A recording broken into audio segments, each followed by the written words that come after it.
am so excited to announce that I am doing my first in-person retreat in over 2 years. If you have been feeling like your message wants to expand, like your voice that you've been using no longer matches the woman that you've become and the leader that you've become, I want to personally invite you to my in-person retreat, Unscripted. It's a 2-day intimate retreat in Nashville, Tennessee on February 5th and 6th, 2026 for the women who are ready to speak, to write, and lead from their highest identity, not from performance or from pressure. No more over-explaining, no more shrinking, no more sounding like an older version of yourself. This is where your voice and your message and your identity come back into alignment and pure refinement of who you really are and who you are meant to serve. Spots are limited and it is application only, as we want to make sure that that room is just so primed and ready for the work that we're going to be doing. So you can learn all about it and apply by going to juliesolomon.net/unscripted. And if you felt this, you already know, my friend,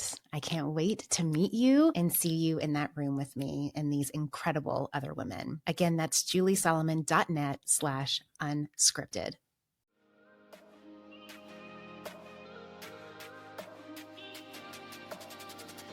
Welcome to Woman of Influence. I'm Julie Solomon, and this is where high-level women come to recalibrate their message, realign their leadership, and rise into the next era of impact. If you're ready to align your visibility with your true authority, if you're called to speak to women at the level you now lead, if you're ready for your business to feel as elevated as the woman running it, this is your space. Because real influence isn't built in the algorithm. It's embodied in your identity. Let's get started. I want to start today with a sentence that has been sitting in my heart for years. Happiness is wanting what I already have. But recently, this idea came rushing back to me in a whole new way. A friend of mine shared something recently that was about gratitude and how most of us miss the contentment that we're seeking because we don't practice gratitude. And he said something to me that stopped me. He said, it's not good stewardship to complain about what God has already given you. And that hit me right in the chest because there have been so many moments in my life where I have done exactly that. Moments where I've prayed for something, fought for something, believed for something, and then once I finally received it, I immediately started looking for what was missing. And that's the sneaky part about success. You start to measure your joy by what's next instead of what's now. So today, I want to talk about this truth that's been transforming my life lately.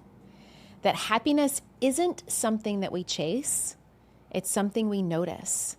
It's something we practice, and it's something we already have.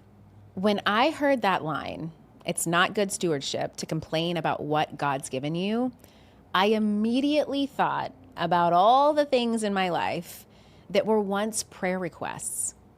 Things like my marriage, my family, my business, my home, even the freedom I have to sit here and speak with you like this. At one point in my life, every single one of those things was something I prayed for. And now they're part of my everyday reality. But somewhere along the way, I stopped treating them like miracles. And I started treating them like they were something that needed maintenance. And that's where the gratitude gap begins. Because when we forget that what we have was once what we wanted, we start measuring our lives by what's missing instead of what's present. And I'll tell you what happens when you live that way. You start chasing happiness instead of living it. You start worshiping growth instead of God. And you stop being a steward of your blessings because you're too busy managing your burdens. That's why this message hit me so deeply, because I realized that for a long time, I wasn't actually practicing gratitude. I was performing it. I had routines, morning prayers, journaling, quiet time, but they were all things that I did, not ways that I lived. And that's what I want to get into today. The difference between a routine and a practice. The difference between ownership and stewardship. And just how gratitude changes not just your energy, but your entire identity. Let me take you back to a season not that long ago. Everything in my life looked good. Business was thriving, my marriage was strong, my kids were healthy, I wasn't in crisis. And that's exactly when it happened. Because when everything else was fine, my focus shifted to the only thing that I thought still needed managing: my business. I started pouring every ounce of my energy, my emotion, my worth into work. And it wasn't intentional, it was gradual. I'd pray when I needed clarity. I'd thank God when a launch went well, but I wasn't in daily relationship. I didn't have a practice. I had a routine. And that's the thing. Routines are predictable, but practices are what are alive. And when you have a routine, you're still in control. But when you have a practice, you surrender control. You make room for God to move in the details. And that's where everything shifted for me. One morning, I was journaling about why I felt just so spiritually dry, so disconnected, despite the fact that everything in my life looked like it should feel abundant. And the words that came out of my pen were jaw-dropping. I literally wrote, "You've made your business your idol." And I just sat there because I knew it was true. I had made my business the center of my world. I had made growth my God. I was confusing the stewardship with control. And that's the thing. When you believe you own your success, you also believe that you're responsible for maintaining it. But when you remember that everything you have has been entrusted to you, you get to breathe again. And that was the start, the literal beginning of one of the biggest recalibrations, definitely in my business and a lot in my life too. Because when I finally let God be the center, not the business, not the goals, not the metrics, but the center, everything changed. My relationship with my husband got deeper. My parenting felt lighter. My nervous system calmed down. And my business started flowing again in ways that felt fruitful and, dare I say, effortless. Why? Simple. God was back at the wheel. I wasn't striving anymore. I was truly coming from this place of stewardship. So during this recalibration era, 3 things became very clear to me. The first was that gratitude is stewardship in motion. It's not just saying thank you. It's literally tending to what's already here with reverence. And it's not good stewardship to complain about the very things you prayed for. So when I find myself frustrated with a client, overwhelmed by work, or just irritated by a family moment, I stop and remind myself, you prayed for this. And that gratitude instantly softens everything. The second, joy and jealousy cannot coexist. I can't be grateful and resentful at the same time. And I'll be honest, there have been so many seasons where I look at other people's platforms, their visibility, their growth, and I think, why not me, God? But what I've learned is this: you can't argue with God about who God chooses to bless. You can only ask God to help you steward what's yours with integrity. Every time I shift from resentment or comparison to gratitude, the peace has a place to return. And the third, happiness is proximity.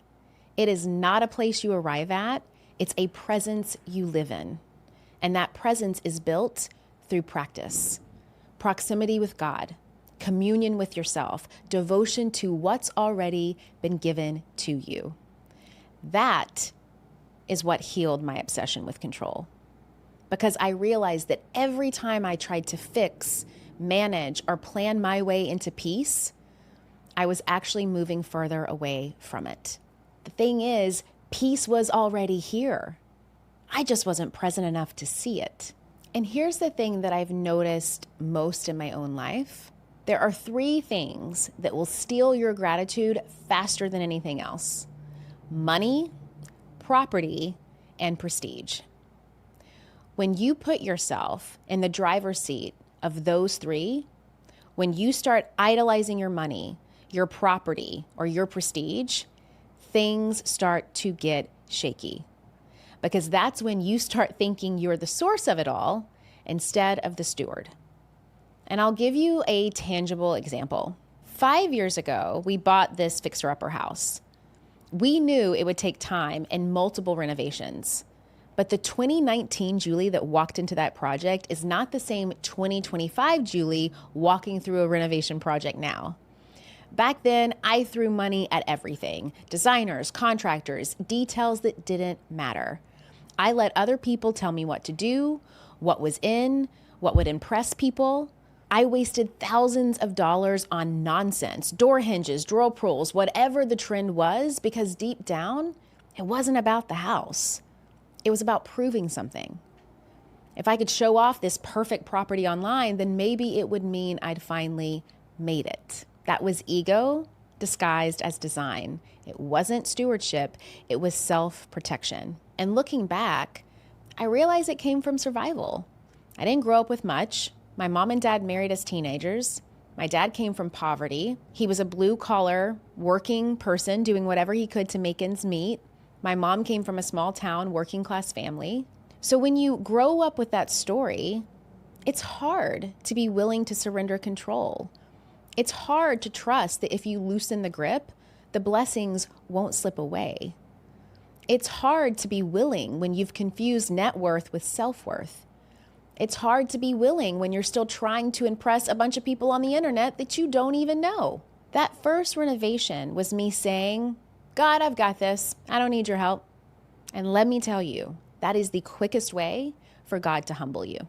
Because the moment you start acting like you don't need God, God will show you just how expensive that lesson can get. The second renovation that we've gone through, though, completely different energy. I've done it from a place of stewardship, not striving, not proving. Every purchase, every decision, I have paused. I have asked myself this really good question: how important is this really? Do I need the label that costs 5 times more, or will the simple version serve just as well? Do I want to spend from pride or invest from peace? How important is it really? And that difference has been day and night. It hasn't been perfect, but it's been peaceful. Because this time, I'm not trying to prove that I have something. I'm just trying to protect what God's entrusted me with. My relationship with this home has shifted from property ownership to property stewardship. And that's the key, because gratitude pours like a steward, but pride clutches like an owner. Ego will protect and chain you. Stewardship releases and receives. And when I finally stopped managing the blessing like it was mine to prove and started honoring it like it was God's to guide, guess what? The gratitude came rushing back in. So here's what I've been doing lately to keep myself in that state of gratitude, not as a mood, but as maintenance. Every night before bed, I do what I call the reverse gap list. I write down 3 things I already have that I once prayed for. And it could be as simple as the sheets on my bed to my husband's sobriety, the home I live in, the work that I get to do every day. And sometimes I'll go even deeper. Peace in my mornings. Oh, I used to pray for that so many times. Clarity in my message to be able to do the work that I'm doing, a deeper reverence and relationship with God, the God of my understanding. And it's amazing how quickly your nervous system shifts when you look backward at the gain instead of forward at the gap. Then every morning before I open my phone, I do what I call the proximity prayer. It's quick, but it's super powerful. It's me saying this: God, please recalibrate my eyes today to see what's already here. Show me where I'm trying to own what you've asked me to steward, and remind me that it's not about what's next, it's about what's now. And then the other thing that I love doing every single day is I practice what I call catch someone doing something right. Every day, I text one person just to tell them what I appreciate about them. There's no agenda, no reason, just gratitude. Because people rise to the prophecy of what you say about them. And when you speak gratitude over others, you start living gratitude within yourself. So here's what all of this looks like in my life right now. I've been honoring a day of rest on the weekends. No work, no email, no social media, any of that. I know I've mentioned that before on previous podcast episodes, and I can't even tell you how much peace that's brought back into my life. I've started waking up earlier, not to get ahead, but just to be still, to let silence be the first sound of my day. I continue to remove Instagram, Voxer, Slack, and emails from my home screen on the weekends, not because I'm trying to be disciplined, but because I don't want my devotion competing with the distraction of what all of that brings. And here is what's wild. My business has not slowed down. It has actually grown because I'm no longer in this place of forcing it. God doesn't need me to hustle harder. God needs me to trust deeper. And when I trust deeper, the blessings flow faster because God knows I'm not going to fumble them out of fear. And that's the shift. That's when stewardship really gets to come into play. It's not about control, it's about trust. It's about saying, God, I'll take care of what you're giving me, but I'll also let you carry what I can't. And that's when happiness started to feel easy again, because it wasn't something that I had to chase. It was something that was already here. It was something that I already had. It was something that I needed to remember. So maybe happiness isn't about arriving somewhere new. Maybe it's about coming home to what's already there, to the blessings that have been waiting for your attention, to the prayers that have already been answered, and to the joy that's already alive inside of your now. If this conversation has resonated with you, if you've been craving a space to slow down, to reconnect to your voice, your message, and your identity, I would love to invite you to Unscripted, my 2-day retreat here in Nashville, Tennessee this February. It is where we'll bring everything that we've been talking about: gratitude, stewardship, presence, and literally integrate it into how you speak, how you lead, how you live, how you create your messaging. You can learn more and apply at juliesolomon.net/unscripted. There's also a link in the show notes below, because happiness isn't out there in the next goal or the next launch or the next season. It is right here and wanting what you already have. If today's episode served you, don't forget to hit subscribe, leave a review, and share it with a woman you know is ready for more. You can now watch every episode every week on Spotify and YouTube, and continue to listen on the platform of your choice. And if you want behind the scenes updates on business, messaging, leadership, special promos, the first access to what's happening in my business, in my world, I would encourage you to join my weekly email circle at juliesolomon.net/newsletter. That is where all of this goes down that is not normally shared publicly. This is where your next era begins, and I'm so glad that you're here.